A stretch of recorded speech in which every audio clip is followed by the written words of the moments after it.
നമുക്കൊരു കാര്യം ചെയ്യാം. ഞാൻ ഇന്ന് വൈകുന്നേരം എങ്ങാനും ക്വസ്റ്റ്യൻ അപ്ലോഡ് ചെയ്തിട്ടേക്കാം. ഒരാഴ്ച സമയം തരാം. അടുത്ത വെള്ളിയാഴ്ചക്ക് മുമ്പായിട്ട്, വ്യാഴാഴ്ച രാത്രിക്ക് മുമ്പായിട്ട് എല്ലാവരും അപ്ലോഡ് ചെയ്യാം. ഓക്കെ.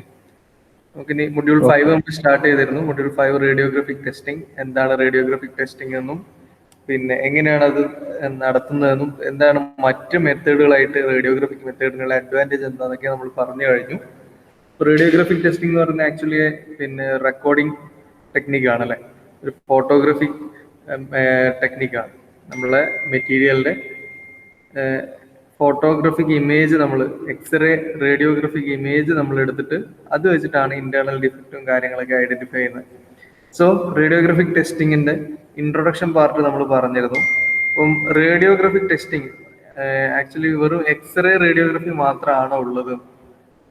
അല്ല, ഞാൻ കഴിഞ്ഞ ദിവസം പറഞ്ഞിട്ടുണ്ട്. റേഡിയോഗ്രാഫിക് ടെസ്റ്റിംഗ് തന്നെ നമ്മൾ ഉപയോഗിക്കുന്ന റേഡിയേഷൻസിന്റെ വേരിയേഷൻസിനനുസരിച്ച് അല്ലെങ്കിൽ ഡിഫറെന്റ് കൈൻഡ്സ് ഓഫ് റേഡിയേഷൻസ് ഉപയോഗിച്ചുകൊണ്ട് നമുക്ക് ടെസ്റ്റിംഗ് നടത്താൻ പറ്റും. അതിൽ ഏറ്റവും പോപ്പുലർ ആയിട്ടുള്ള ഒരു മെത്തേഡ് മാത്രമാണ് എക്സ്റേ റേഡിയോഗ്രഫി. എക്സ്റേ റേഡിയോഗ്രഫി അല്ലാതെ ഗാമാറേ റേഡിയോഗ്രഫിയും ഉണ്ട്. ഇത് ഞാൻ കഴിഞ്ഞ ദിവസം പറഞ്ഞിട്ടുണ്ടായിരുന്നു. നമ്മൾ മെഡിക്കൽ ഫീൽഡിൽ എക്സ്റേ റേഡിയോഗ്രഫിയാണ് നമ്മൾ ചെയ്യുന്നത്. മെറ്റീരിയൽ ടെസ്റ്റിങ്ങിന് വേണ്ടിയിട്ടും എക്സ്റേ റേഡിയോഗ്രഫി ചെയ്യും. അതിന് പുറമെ ഗാമാറേ റേഡിയോഗ്രഫിയും കൂടി ചെയ്യുന്നുണ്ട്. അപ്പം 2 ടൈപ്പിലാണ് റേഡിയോഗ്രാഫിക് ടെസ്റ്റിംഗ് മെറ്റീരിയൽ ടെസ്റ്റിംഗിൽ ഉപയോഗിക്കുന്നത്. First one x-ray radiography and gamma ray radiography. ഇപ്പോൾ മോസ്റ്റ് പോപ്പുലർ മെത്തേഡ് ഏതാന്ന് വെച്ച് കഴിഞ്ഞാൽ എക്സ്റേ റേഡിയോഗ്രഫി തന്നെയാണ്. നമ്മൾ അതിന്റെ വർക്കിംഗ് പ്രിൻസിപ്പിളും കാര്യങ്ങളൊക്കെ പറഞ്ഞിട്ടുണ്ട്. ഇവിടുത്തെ ഏറ്റവും പ്രധാനപ്പെട്ട എലമെന്റ്സ് എന്തൊക്കെയാണ്? ടെസ്റ്റിങ്ങിനുള്ള എലമെന്റ്സ് ഒന്നൊരു റേഡിയേഷൻ സോഴ്സ് ഉണ്ട്. അതുപോലെ തന്നെ റെക്കോർഡ് ചെയ്യാൻ വേണ്ടിയിട്ട് ഒരു ഫിലിം ഉണ്ടല്ലേ, അല്ലെങ്കിൽ ഒരു ഫോട്ടോഗ്രാഫിക് പ്ലേറ്റ് ഉണ്ട്. അപ്പൊ അതിനകത്തൊരു മെറ്റീരിയൽ, ഒരു ഷീറ്റ് ഉണ്ട്, ഒരു തിൻ ഷീറ്റ് ഉണ്ട്. അതിനകത്ത് റേഡിയേഷൻസ് വന്ന് വീഴുമ്പോൾ റേഡിയേഷന്റെ ഇന്റൻസിറ്റിക്ക് അനുസരിച്ച് ഈ ഫിലിംസിന്റെ കളർ ചേഞ്ച് സംഭവിക്കും. ആ കളർ ചേഞ്ചിന്റെ ഇതായിട്ടാണ് നമ്മൾ റിസൾട്ട് ഒക്കെ ഐഡന്റിഫൈ ചെയ്യുന്നത്. ഇവിടെ ഒരു സ്പെസിമെനും അതിന്റെ റേഡിയോഗ്രാഫിക് ഇമേജ് പ്രോസസ്സിങ് അല്ലെങ്കിൽ ഒരു ഇമേജ് ഫോർമേഷൻ നമുക്ക് നോക്കാം. ഇവിടെ നമുക്ക് ടെസ്റ്റ് പീസിൽ ഒരു വോയിഡ് ഉണ്ട്, ഒരു ഇന്റേണൽ ക്രാക്ക് ഉണ്ട് അല്ലെ. ഇവിടെ സെൻട്രലായിട്ട് ഇവിടെ ഒരു വോയിഡ് നിങ്ങൾക്ക് കാണാം. അതേപോലെ ഇവിടെ ഒരു കട്ടിങ് ഉണ്ട്, ഒരു സ്റ്റെപ്പ് കട്ടിങ് പോലെയുള്ള ഒരു കട്ടിങ് ഉണ്ട്, ഒരു ഗ്രൂവ് ഉണ്ട്. ദെൻ ബാക്കി എല്ലാ സ്ഥലത്തും ഒരു യൂണിഫോം തിക്നെസ് ആണ് മെറ്റീരിയലിനുള്ളത്.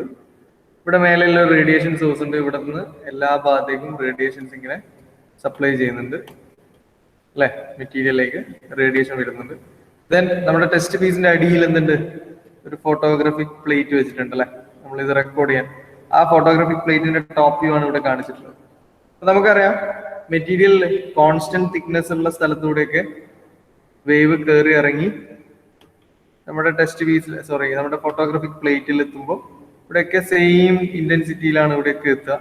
അപ്പോൾ ഇവിടെ റീച്ച് ചെയ്യുന്ന എക്സ്റേയുടെ അല്ലെങ്കിൽ ഗാമാറയുടെ ഇന്റൻസിറ്റിക്ക് അനുസരിച്ചിട്ടുള്ള കളർ ചേഞ്ച് അവിടെ ഉണ്ടാവും. നേരെ മറിച്ച് ഈ ക്രാക്ക് ഉള്ള സ്ഥലം, ഈ വോയിഡ് ഉള്ള സ്ഥലം, വോയിഡ് എന്ന് പറയുന്നത് ഫ്രീ സ്പേസ് ആണ്. അതുകൊണ്ട് തന്നെ അവിടെ നമ്മുടെ സിഗ്നൽ അല്ലെങ്കിൽ റേഡിയേഷന്റെ ലോസ് എന്ന് പറയുന്നത് വളരെ കുറവായിരിക്കും. കാരണം അത്രയും മെറ്റീരിയൽ അവിടെ റിമൂവ് ചെയ്യപ്പെട്ടു. അപ്പം മെറ്റീരിയലിൽ കൂടെ ഒരു മീഡിയത്തിലൂടെ പാസ് ചെയ്യുമ്പോഴാണ് റേഡിയേഷന് കുറച്ച് ലോസ് ഒക്കെ വന്ന് ഇവിടെ എത്തുമ്പോൾ കുറഞ്ഞു പോകുന്നത്. പക്ഷെ ഇവിടെ ക്രാക്ക് എന്ന് പറഞ്ഞാൽ മെറ്റീരിയൽ ഇല്ലാത്തൊരവസ്ഥയാണ്. അപ്പൊ അതിലേ വരുന്നതിന് നല്ല ഇന്റൻസിറ്റി ഉണ്ടാവും.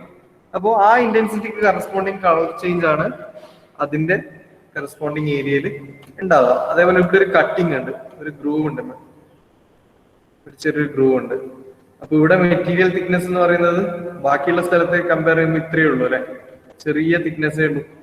അപ്പൊ അതിന് കറസ്പോണ്ടിങ് ആയിട്ടുള്ള ഹൈ ഇന്റൻസിറ്റി റേഡിയേഷൻസ് ആണ് നമ്മുടെ അതിന്റെ നേരെ താഴെയുള്ള ഭാഗങ്ങളിലേക്ക് എത്തുക. അപ്പോൾ ടോപ്പ് വ്യൂവിൽ നമുക്ക് നോക്കുമ്പോൾ ഇതാ ഇവിടെ നോക്കിയാൽ മനസ്സിലാവും. ടോപ്പ് വ്യൂവിൽ നമ്മൾ കാണുന്നത് എന്താ? ഈ ഒരു അറേഞ്ച്മെന്റ് ആണ്, ഈ ഒരു രീതിയിലുള്ള അറേഞ്ച്മെന്റ് ആണ്. അപ്പോൾ ഇവിടെ എവിടെയൊക്കെയാണോ കളർ ചേഞ്ച് വന്നത് ആ കളർ ചേഞ്ചിന് കറസ്പോണ്ടിങ് ആയിട്ട് നമുക്ക് ഡിഫക്റ്റ് ഉണ്ടെന്ന് മനസ്സിലാക്കാം. ഇത് ആക്ച്വലി ഒരു കട്ടിങ്, നമുക്ക് കണ്ണുകൊണ്ട് കാണാൻ പറ്റുന്ന ഒരു കട്ടിങ് ആണ് ഇവിടെ ഉള്ളത്. അപ്പൊ അതിന്റെ കറസ്പോണ്ടിങ് കളർ ചേഞ്ചും ഇവിടെ നിങ്ങൾക്ക് കാണാം. ഓക്കെ, ഇതൊരു എക്സാമ്പിളിന് വേണ്ടി പറഞ്ഞതേ ഉള്ളൂ. Then what is x-ray radiography? ഇപ്പൊ റേഡിയോഗ്രാഫിക് ടെസ്റ്റിങ്ങിന് റേഡിയേഷൻ സോഴ്സ് ആയിട്ട് നമ്മൾ ഉപയോഗിക്കുന്നത് എക്സ്റേസ് ആണെങ്കിൽ that is X-ray radiographic testing. Okay. Unlike gamma rays, X-rays are produced by an X-ray generator system. These systems typically include an X-ray tube head, a high voltage generator, and a control console. നിങ്ങൾ +2 x-ray generation അല്ലെങ്കിൽ എങ്ങനെയാണ് x-ray ഉണ്ടാക്കുക എന്നുള്ളതിനെ പറ്റി പഠിച്ചിട്ടുണ്ട്. X-ray ട്യൂബുകൾ, cathode ray tube എന്ന് പറഞ്ഞ ട്യൂബിനെ പറ്റി പഠിച്ചിട്ടുണ്ടാവും, ഓർക്കുന്നുണ്ടോ? സോറി, കാത്തോഡ് റേ ട്യൂബ് അല്ല, എക്സ്റേ ട്യൂബ്. എക്സ്റേ ട്യൂബിന്റെ വർക്കിംഗ് +2 ഫിസിക്സിൽ നമ്മൾ പഠിച്ചിട്ടുണ്ട്. എക്സ്റേ എങ്ങനെയാ ജനറേറ്റ് ചെയ്യാന്നുള്ളത്. എങ്ങനെയാ?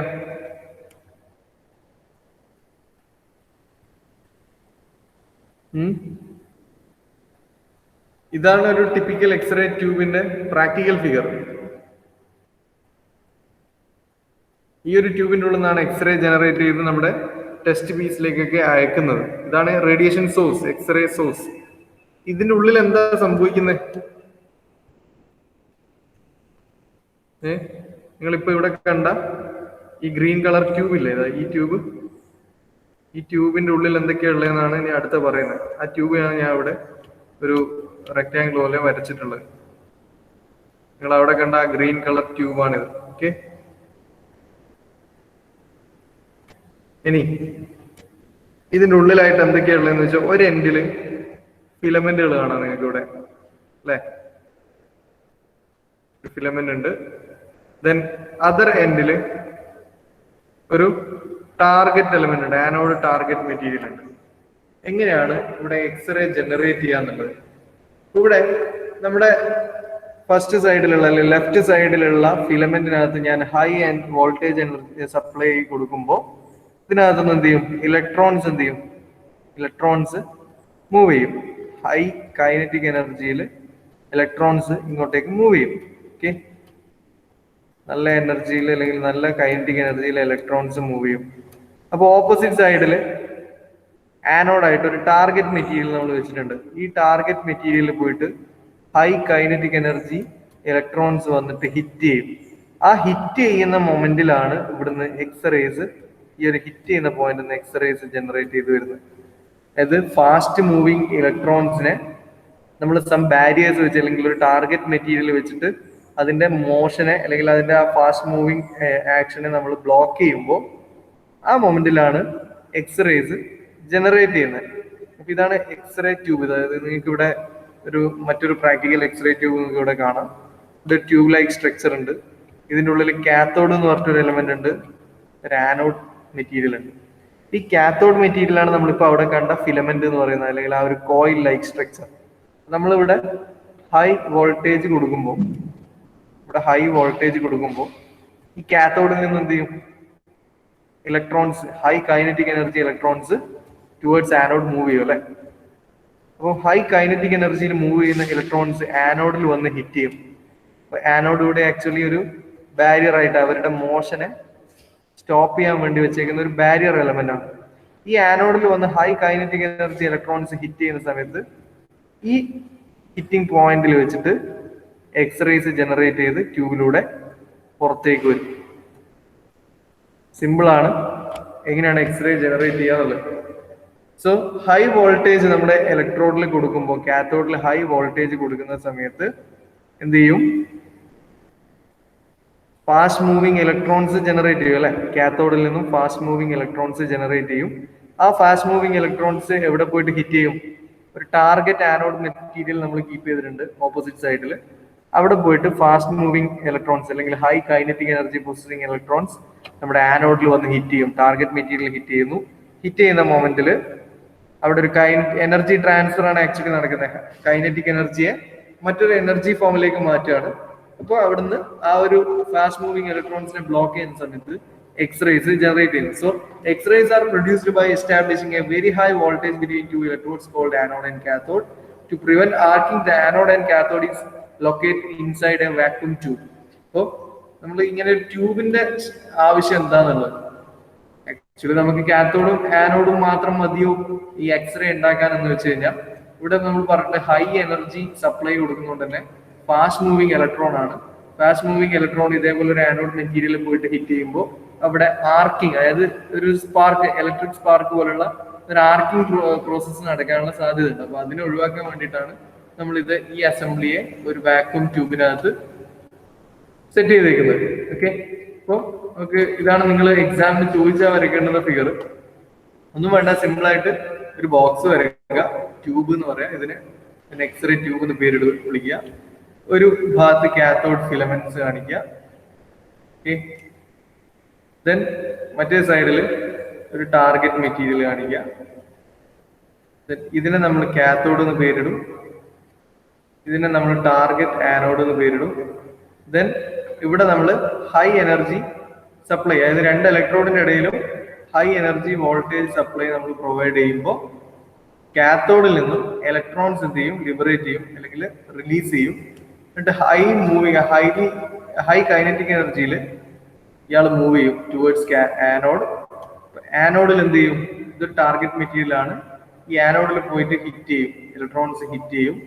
ഹിറ്റ് ചെയ്യുന്ന മൊമെന്റിൽ ഇവിടുന്ന് എക്സ്റേസ് ജനറേറ്റ് ചെയ്ത് പുറത്തേക്ക് വരും. ഇതാണ് നിങ്ങൾ കാണിക്കേണ്ടത്. ഇവിടെ എന്നിട്ട് ഒരു കാത്തോഡ് ഇലക്ട്രോഡ് ഉണ്ട്, അല്ലെങ്കിൽ ഒരു കോയിൽ ഉണ്ട്, ഒരു ആനോഡ് ഉണ്ട്.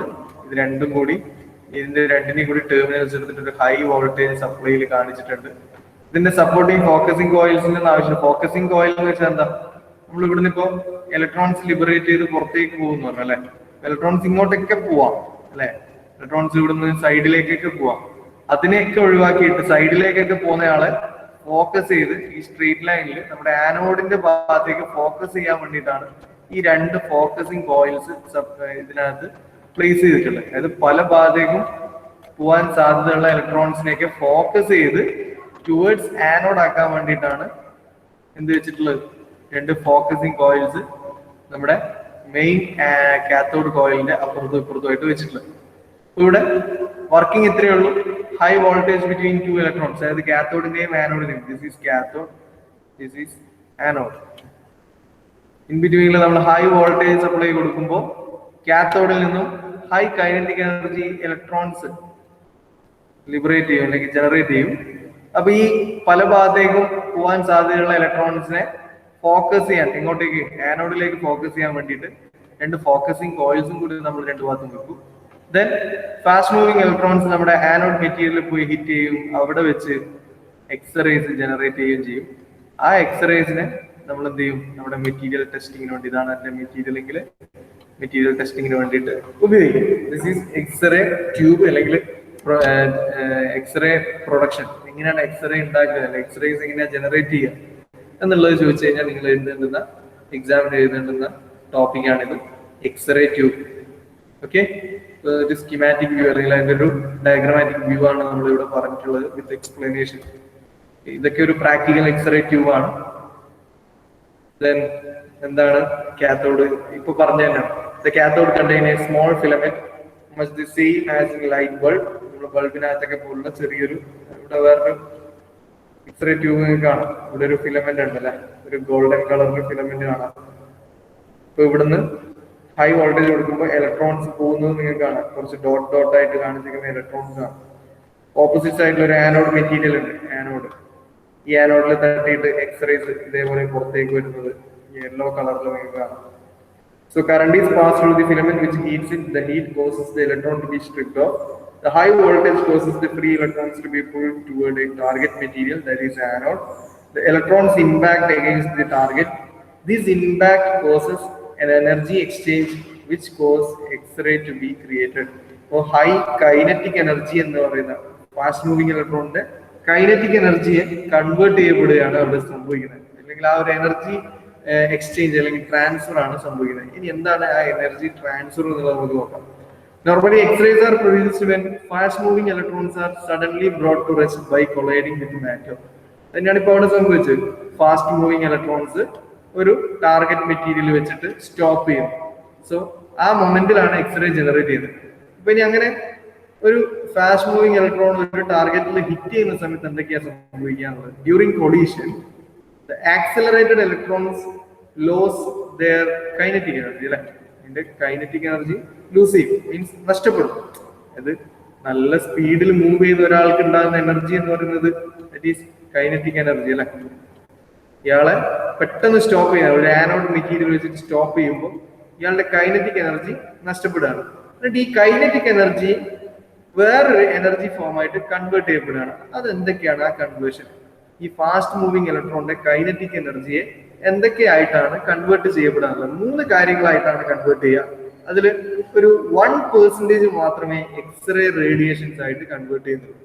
ഓക്കെ, അപ്പോൾ fast moving electrons having high kinetic energy അല്ലെ. ഫാസ്റ്റ് മൂവിങ് എന്ന് പറഞ്ഞാൽ കൈനറ്റിക് എനർജി ഉള്ള എലമെന്റ്. ഇത് ഇവിടെ ഒരു ടാർഗറ്റ് മെറ്റീരിയൽ വെച്ചിട്ട് ഇയാളെ ഞാൻ സ്റ്റോപ്പ് ചെയ്യുമ്പോൾ ഈ കൈനറ്റിക് എനർജി എങ്ങനെയൊക്കെയാണ് കൺവേർട്ട് ചെയ്യപ്പെടുന്നത്?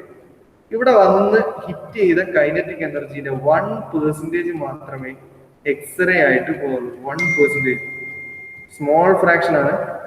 1% മാത്രമേ എക്സ്റേ ആയിട്ട് പോകുള്ളൂ.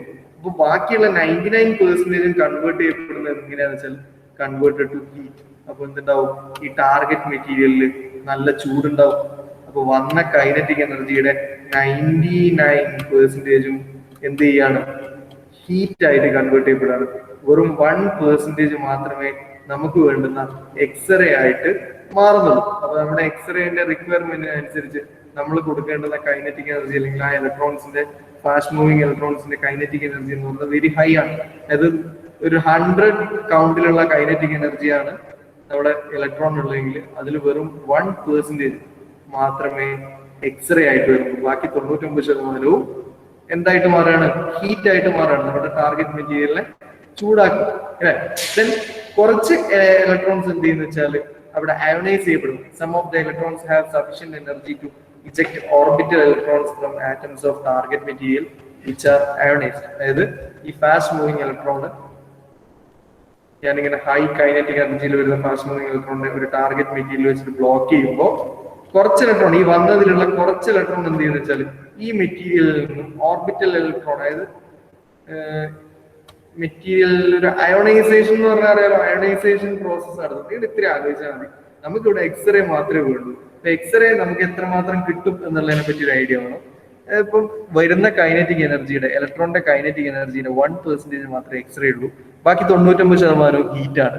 പിന്നെ ചില ഇലക്ട്രോൺസ് എന്ത് ചെയ്യുന്ന വെച്ചാൽ എക്സ്റേ ജനറേറ്റ് ചെയ്യാണ്ട് നേരെ നമ്മുടെ മെറ്റീരിയലിൽ നിന്ന് അയോണൈസ്ഡ് കണ്ടീഷനിലാക്കും. അതായത് ഇതിനകത്തുനിന്ന് ഓർബിറ്റൽ ഇലക്ട്രോൺസിനെ പുറത്തേക്ക് കളയാം. അതാണ് അയോണൈസേഷൻ. നമ്മൾ വീണ്ടും ഫിസിക്സിലേക്ക് പോകേണ്ടി വരും. അപ്പോ 3 കാര്യങ്ങൾക്ക് വേണ്ടിയിട്ടാണ് ഈ ഫാസ്റ്റ് മൂവിങ് ഇലക്ട്രോണിന്റെ കൈനറ്റിക് എനർജിയെ ഉപയോഗിക്കുന്നത്. എന്തൊക്കെയാണ്?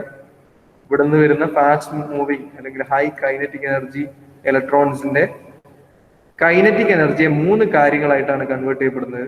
അതിൽ 1% എക്സ്റേയും 99% ഹീറ്റും പിന്നെ ടാർഗറ്റ് മെറ്റീരിയലിനെ അയോണൈസ് ചെയ്യാനുള്ള കുറച്ച് ഇലക്ട്രോൺസും ഉണ്ടാവും. അപ്പോൾ നമുക്ക് കിട്ടുന്നത് വളരെ ചെറിയ ഫ്രാക്ഷൻ ഓഫ് എക്സ്റേസ് മാത്രമേ നമുക്ക് കിട്ടുന്നുള്ളൂ. 1% കൈനറ്റിക് എനർജിയുടെ 1% മാത്രമേ നമുക്ക് കിട്ടുന്നുള്ളൂ. ദെൻ അടുത്തൊരു എക്സ്റേ ട്യൂബിൽ തന്നെ അല്ലെങ്കിൽ എക്സ്റേ സോഴ്സിൽ തന്നെയുള്ള ഒരു ഇമ്പോർട്ടൻറ്റ് ടേം ആണ് ഹെക്സ്റേസ്. അതായത് HE എക്സ്റേ. ഒരു തവണ എക്സാമിന് ചോദിച്ചത് explain about ഹെക്സ്റേ.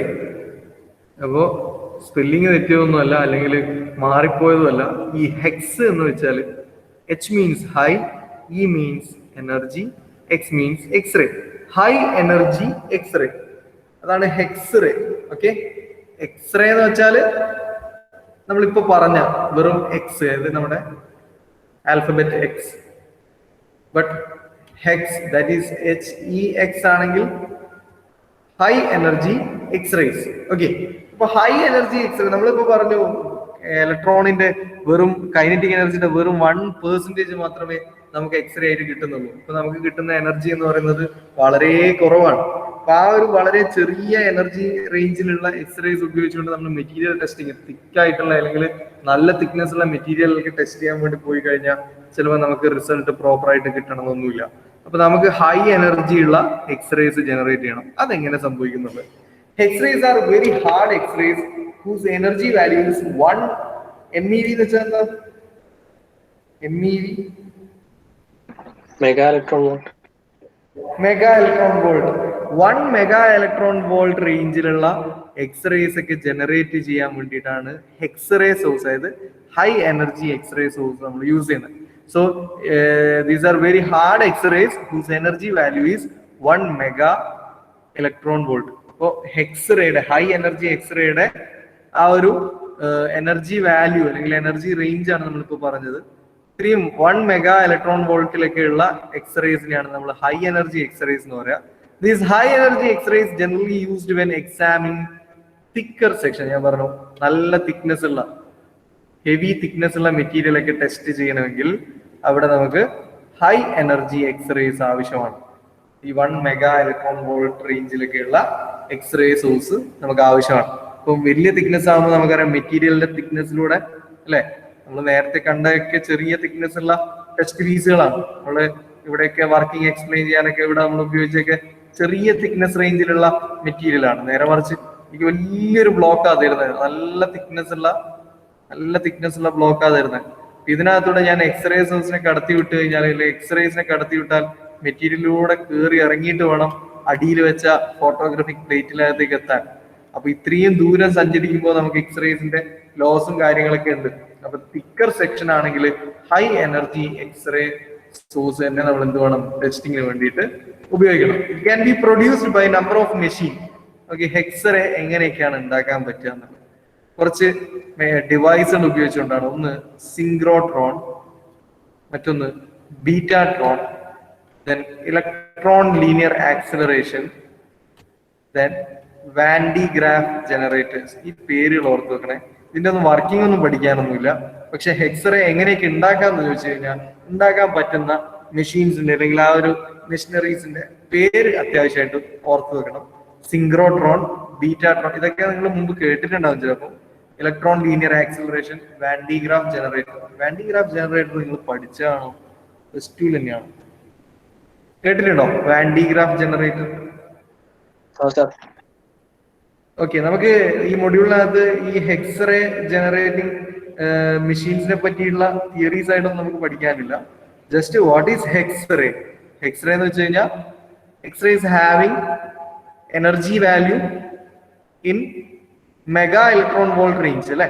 Mega electron volt റേഞ്ചിലുള്ള എനർജി വാല്യൂ ഉള്ള എക്സ്റേസിനെയാണ് നമ്മൾ ഹൈ എനർജി എക്സ്റേസ് എന്ന് പറയുന്നത്. അപ്പൊ എങ്ങനെയൊക്കെയാ അത് ഉണ്ടാക്കുക? സിങ്ക്രോട്രോൺ, ബീറ്റാട്രോൺ, അല്ലെങ്കിൽ Van de Graaff generators, electron linear acceleration machineries ഒക്കെ ഉപയോഗിച്ചിട്ടാണ് നമ്മൾ ഇത്രയും എനർജി ലെവലിലുള്ള എക്സ്റേസ് പ്രൊഡ്യൂസ് ചെയ്യുന്നത്. X-ray source has small focal spot, it has excellent penetrameter sensitivity and good resolution. നമ്മൾ പറഞ്ഞ ഹൈ എനർജി ആയതുകൊണ്ട് തന്നെ തിക്കർ സെക്ഷനിലൊക്കെ നമുക്ക് ടെസ്റ്റിംഗ് കാര്യങ്ങളൊക്കെ പോസിബിൾ ആണ്.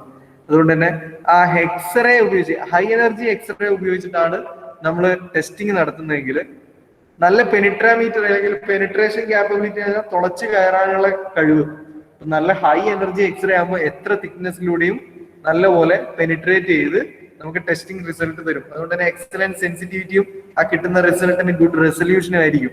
സോ നോർമൽ എക്സ്റേയും എക്സ്റേയും, അതായത് ഹൈ എനർജി എക്സ്റേയും തമ്മിലുള്ള ഒരു കമ്പാരിസൺ നോക്കുമ്പോൾ നമുക്ക് ഏറ്റവും ബെറ്റർ ആയിട്ട് റെസൊല്യൂഷൻ അല്ലെങ്കിൽ നല്ല സെൻസിറ്റിവിറ്റി തരുന്നത് ഹൈ എനർജി എക്സ്റേ സോഴ്സ് ഉപയോഗിക്കുമ്പോഴാണ് അല്ലെ.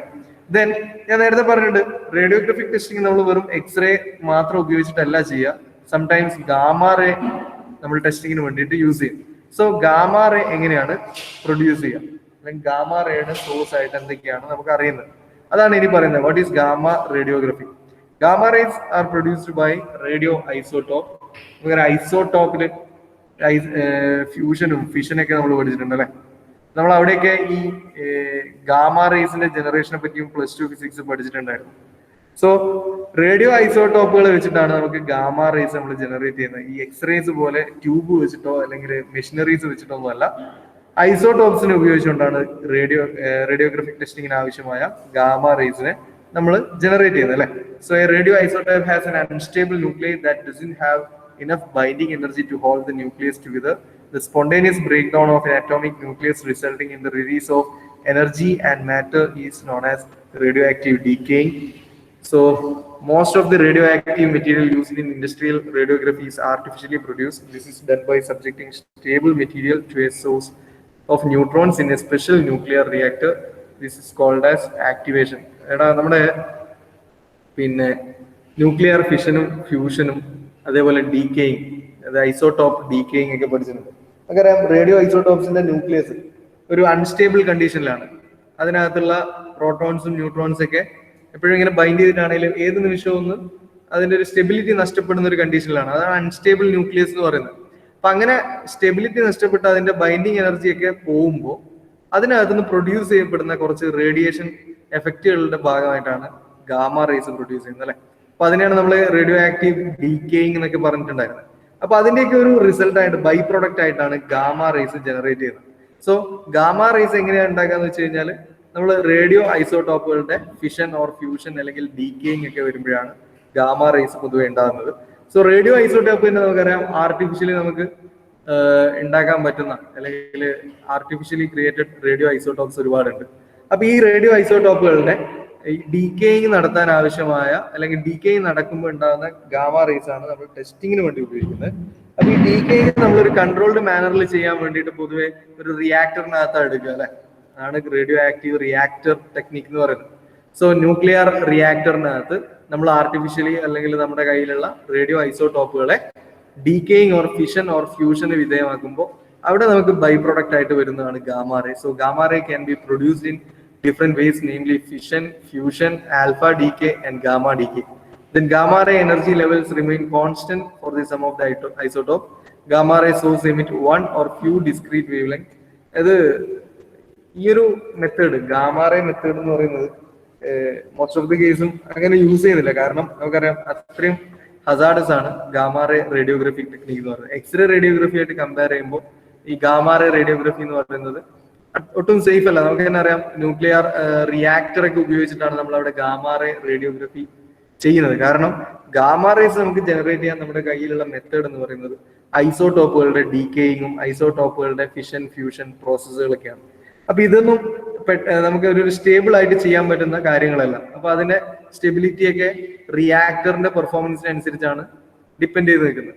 So gamma ray radiography material ടെസ്റ്റിംഗിലാണെങ്കിലും മെഡിക്കൽ ഫീൽഡിലാണെങ്കിലും ഉപയോഗിക്കുന്നത് വളരെ റെയർ കണ്ടീഷനിലാണ്. പക്ഷെ ഇതിനകത്ത് നിന്ന് കിട്ടുന്നത് എപ്പോഴും നമുക്കൊരു യൂണിഫോം വേവ് ലെങ്തിലുള്ള അല്ലെങ്കിൽ യൂണിഫോം എനർജി ലെവലിലുള്ള റേഡിയേഷൻസ് ആയിരിക്കും ഗാമ റേ റേഡിയോഗ്രഫിയിലെ സോഴ്സുകൾ പ്രൊവൈഡ് ചെയ്യുന്നത്. അപ്പം ഇതാണ് പ്രധാനമായിട്ടും രണ്ട് ടെക്നിക്കുകൾ. നമ്മുടെ റേഡിയോഗ്രഫിക് ടെസ്റ്റിങ്ങിലുള്ള രണ്ട് പ്രധാനപ്പെട്ട ടെക്നിക്കാണ് എക്സ്റേ റേഡിയോഗ്രഫിയും ഗാമ റേ റേഡിയോഗ്രഫിയും. ഇപ്പം മോസ്റ്റ് ഓഫ് ദ കേസും എക്സ്റേസ് ആണ് യൂസ് ചെയ്യുന്നത് നമ്മൾ പറഞ്ഞു. എക്സ്റേ എങ്ങനെയാണ് ജനറേറ്റ് ചെയ്യാൻ നോക്കുന്നത്. എക്സ്റേ ജനറേറ്റ് ചെയ്യാൻ വേണ്ടി നമ്മൾ എക്സ്റേ ട്യൂബുകളാണ് നമ്മൾ ഡിപ്പെൻഡ് ചെയ്യുന്നത്. എക്സ്റേ ട്യൂബിനകത്ത് എന്താ സംഭവിക്കുന്നത് എന്നുള്ള കാര്യങ്ങളും പറഞ്ഞു. അവിടെ ഒരു ആനോഡും ഒരു കാത്തോഡും ഉണ്ട്.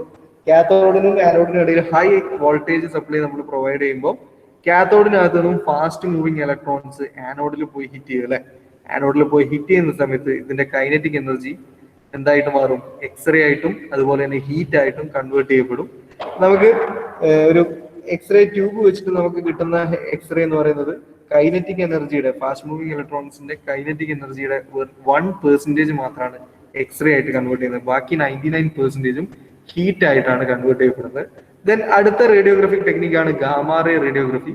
സോ ഗാമ റേസ് നമ്മൾ പ്രൊഡ്യൂസ് ചെയ്യുന്നത് റേഡിയോ ഐസോടോപ്പുകളുടെ ഡീക്കേയിങ്ങിലും ഫിഷൻ ഫ്യൂഷൻ എന്നൊക്കെ പറയുന്ന റേഡിയോ ഐസോടോപിക് പ്രോസസ്സുകളിലൂടെയാണ്. അപ്പൊ അതിനെ കൺട്രോൾഡ് മാനറിൽ നമുക്ക് ഒരിക്കലും ഒരു മെറ്റീരിയൽ ടെസ്റ്റിംഗിൽ ഉപയോഗിക്കാൻ പറ്റില്ല. നമ്മുടെ ന്യൂക്ലിയർ റിയാക്ടർ ഒക്കെ അവിടെ വേണം. റിയാക്ടറും മറ്റ് അതിന്റെ എസെൻഷ്യൽ ആയിട്ടുള്ള എക്സസറീസ് ഒക്കെ ഉണ്ടായാൽ മാത്രമേ നമുക്കിതൊരു നല്ല രീതിയിൽ NDT മെത്തേഡിൽ ചെയ്യാൻ പറ്റുള്ളൂ.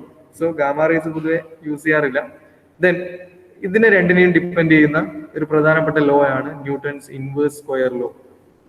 ഇൻവേഴ്സ് സ്ക്വയർ ലോ എന്ന് പറഞ്ഞു കഴിഞ്ഞാൽ radiation spread out as travel away from gamma or X-ray sources. Intensity of radiation follows Newton's inverse square law.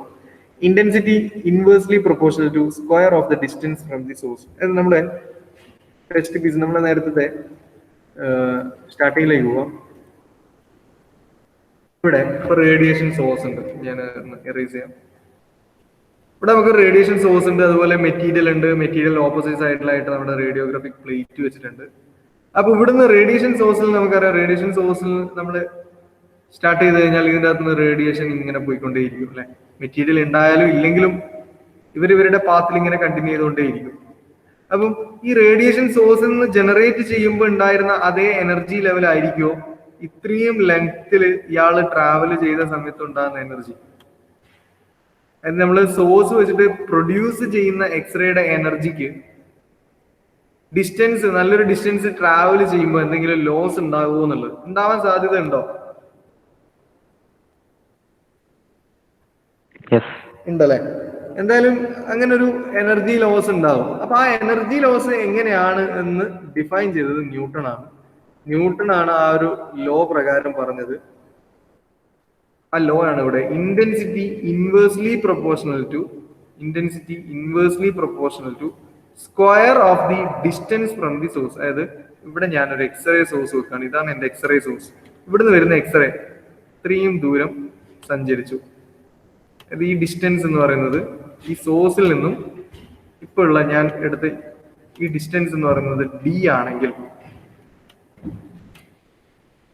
ഇവിടെ റേഡിയേഷൻ സഞ്ചരിച്ച ഡിസ്റ്റൻസ് ദാറ്റ് ഈസ് ഡി ആണെങ്കിൽ, ഇപ്പൊ ഈ പോയിന്റിലുള്ള ഞാൻ മെഷർ ചെയ്യുന്ന പോയിന്റിലുള്ള ഇന്റൻസിറ്റി അല്ലെങ്കിൽ അതിന്റെ എനർജി എന്ന് പറഞ്ഞാൽ I proportional to 1 / distance square. That is inverse 1 എന്ന് പറഞ്ഞാൽ ഇൻവേഴ്സിലും ആണല്ലോ. എനിത്തിങ് പ്രൊപ്പോർഷണൽ ടു 1 / സംതിങ് ആണെങ്കിൽ that is inverse relation. So I intensity proportional to 1 / d square എന്ന് പറയുമ്പോൾ 1 / ആയതുകൊണ്ട് that is inverse. Then square എന്ന് പറയുന്നത് നമ്മുടെ ഡിസ്റ്റൻസിന്റെ സ്ക്വയർ ടൈംസ് ആയിരിക്കും അല്ലെ. ആ ഒരു റിലേഷൻ പറയുന്നത് 1 / d സ്ക്വയർ ആണ്. അതുകൊണ്ടാണ് inverse square law of radiation എന്ന് പേര് വന്നത്. സോ ന്യൂട്ടൺ പറഞ്ഞത് ഒരു സോഴ്സിൽ നിന്നും റേഡിയേഷൻ എക്സ്റേ ആവട്ടെ അല്ലെങ്കിൽ ഗാമാറേ ആവട്ടെ, നമ്മൾ ഏത് രണ്ട് ടെക്നിക്കിലാണേലും സോഴ്സിൽ നിന്നും നമ്മുടെ റേസ് അല്ലെങ്കിൽ റേഡിയേഷൻ മൂവ് ചെയ്യും തോറും, ഡിസ്റ്റൻസ് കവർ ചെയ്യും തോറും ഇവരുടെ ഇന്റൻസിറ്റി അല്ലെങ്കിൽ ഇവരുടെ എനർജി കുറഞ്ഞു വരും. ആ കുറയുന്നത് എങ്ങനെയാണ് എന്നുള്ളതാണ് മൂപ്പർ പറഞ്ഞത്. That is intensity directly proportional to 1 / d square, അല്ലെങ്കിൽ intensity inversely proportional to d square. That is inverse square law. അപ്പോൾ what is d? Distance between source and target. നമ്മളിവിടെ എന്തെങ്കിലും ടെസ്റ്റ് പീസ് വെച്ചിട്ടുണ്ടെങ്കിൽ ഈ ടെസ്റ്റ് പീസിലേക്കുള്ള distance that is d. So intensity കുറയും. Okay. Then what are the properties of X-rays and gamma rays? Repeated university question ആണ്. എക്സ്റേയുടെ gamma റേയുടെ ഒക്കെ properties എഴുതാൻ വേണ്ടി എനിക്ക് 3 തവണ ഞാൻ എക്സാമിന് ചോദിച്ച ക്വസ്റ്റൻ ആയത്. എന്തൊക്കെയാണ് എക്സ്റേയുടെയും ഗാമ റേയുടെയും കോമൺ പ്രോപ്പർട്ടീസ്? രണ്ടും ഇൻവിസിബിൾ ആണ്, നമുക്ക് കാണാൻ പറ്റില്ല അല്ലെ. രണ്ട് റേയും നമുക്ക് കാണാൻ പറ്റില്ല. Invisible and travels at the same speed of light, then propagate in straight line and passes through space without transfer of matter, not affected by electric or magnetic field. നമ്മുടെ എക്സ്റേ സോഴ്സിൽ നിന്നും എക്സ്റേ ഇങ്ങനെ പോകുന്ന വഴിക്ക് എവിടെയെങ്കിലും magneto അല്ലെങ്കിൽ കറണ്ടോ നമ്മൾ കൊടുത്തു കഴിഞ്ഞാലൊന്നും ഇതിന്റെ പാസേജിന് ഒരു പ്രശ്നവും വരില്ല. സ്ട്രെയിറ്റ് ലൈൻ തന്നെ ഫോളോ ചെയ്യും. Then capable of ionizing gases and can changes the electrical properties of solid and liquids. Then capable of blackening photographic film. ഇതാണ് നമ്മുടെ പ്രിൻസിപ്പിളിനകത്ത് നമ്മൾ പറഞ്ഞത്. ഫോട്ടോഗ്രാഫിക് ഫിലിമിനകത്ത് എക്സ്റേസ് വന്ന് വീഴുമ്പോൾ വന്ന ഇന്റൻസിറ്റി കറസ്പോണ്ടിങ് ആയിട്ടുള്ള കളർ ചേഞ്ച് പ്രൊഡ്യൂസ് ചെയ്യും. That is capable of blackening photographic plate. Then can damage and kill living cells and produce genetic mutation. നമ്മുടെ ശരീരത്തിൽ ഒരു ലെവലിനപ്പുറത്തേക്ക് ഹൈ എനർജി എക്സ്റേസ് ഒക്കെ വന്ന് വീണ് കഴിഞ്ഞാൽ നമ്മുടെ ലിവിങ് സെൽസ്, നമ്മുടെ ആ ഒരു ശരീരത്തിന്റെ ഏത് ഭാഗത്താണോ ഇത് വന്ന് ഇമ്പാക്ട് ചെയ്ത് അവിടെയുള്ള ലിവിങ് സെൽസ് ഒക്കെ നശിച്ചു പോലെ ഒരു ജനറ്റിക് മ്യൂട്ടേഷൻ ഉള്ള സാധ്യതയും ഉണ്ട്. അപ്പൊ ഇത് properties of x-rays and gamma rays എക്സാമിന് വന്ന ക്വസ്റ്റൻ ആണ്. ഒന്ന് നമുക്ക് അറിയുന്ന കുറെ കാര്യങ്ങളാണ്. ഒന്നും നമുക്കിത് കാണാൻ പറ്റില്ല, ഇൻവിസിബിൾ ആണ്. പിന്നെ ഇതിന്റെ സ്പീഡ് എന്ന് പറയുന്നത് ലൈറ്റിന്റെ സെയിം സ്പീഡിൽ തന്നെയാണ് ഇയാളും മൂവ് ചെയ്യുന്നത്, ഈ രണ്ട് റേസും. ദെൻ സ്ട്രെയിറ്റ് ലൈനിൽ മാത്രമേ പ്രൊപ്പഗേറ്റ് ചെയ്യുള്ളൂ. ദെൻ ഇത് പോകുന്ന വഴിക്ക് ഇലക്ട്രിക് ഓർ മാഗ്നറ്റിക് ഫീൽഡ് ഉണ്ടായാലും കുഴപ്പമൊന്നുമില്ല, അവരുടെ പാത്ത് അവർ ഫോളോ ചെയ്തുകൊണ്ടേയിരിക്കും. ദെൻ ഗ്യാസിനെയൊക്കെ അയണൈസ് ചെയ്യാനും അതുപോലെ തന്നെ സോളിഡ് മെറ്റീരിയൽസിന്റെയൊക്കെ ഇലക്ട്രിക്കൽ പ്രോപ്പർട്ടീസിനെയൊക്കെ ചേഞ്ച് ചെയ്യാനുള്ള എബിലിറ്റി ഇവർക്കുണ്ട്. ദെൻ ഫോട്ടോഗ്രാഫിക് ഫിലിമിനകത്ത് ഈ റേസ് വന്ന് വീഴുമ്പോൾ ആ ഫിലിമിനെ കളർ ചേഞ്ച് ഉണ്ടാക്കാനുള്ള ഒരു കഴിവും കൂടി ഉണ്ട് അല്ലെ, ബ്ലാക്കനിങ് ഓഫ് ഫോട്ടോഗ്രാഫിക് ഫിലിം. ദെൻ നമ്മുടെ ഹ്യൂമൻ ബീങ്സിന്റെ ഒക്കെ ലിവിങ് സെൽസിനെ കില്ല് ചെയ്യാനുള്ളതും അതേപോലെ ജനറ്റിക് മ്യൂട്ടേഷനൊക്കെ സംഭവിക്കാനുള്ള സാധ്യതയും ഉണ്ട് ഡയറക്റ്റ് നമ്മുടെ ശരീരത്തിലേക്ക് വന്നു കഴിഞ്ഞാൽ. So these are the properties of x-rays and gamma rays. ഇനി നമ്മൾ ഈ മൊഡ്യൂൾ വരുന്നത് നമ്മൾ കഴിഞ്ഞ മൊഡ്യൂളുകളിലൊക്കെ പഠിച്ച പോലെ ടെസ്റ്റിംഗ് ടെക്നിക്കുകളാണ്. റേഡിയോഗ്രാഫിക് ടെസ്റ്റിങ്ങിലുള്ള പ്രധാനപ്പെട്ട ടെക്നിക്കുകൾ ഏതാണ് നമുക്ക് നെക്സ്റ്റ് ക്ലാസ്സിൽ ഡിസ്കസ് ചെയ്യാം. പെട്ടെന്ന് അറ്റൻഡൻസ് പറയാം. നമ്പർ 1, 2, നമ്പർ 2 ഇല്ല, 3 ഇപ്പൊ കട്ടായാണ്. ഓക്കെ, 3 ഇല്ല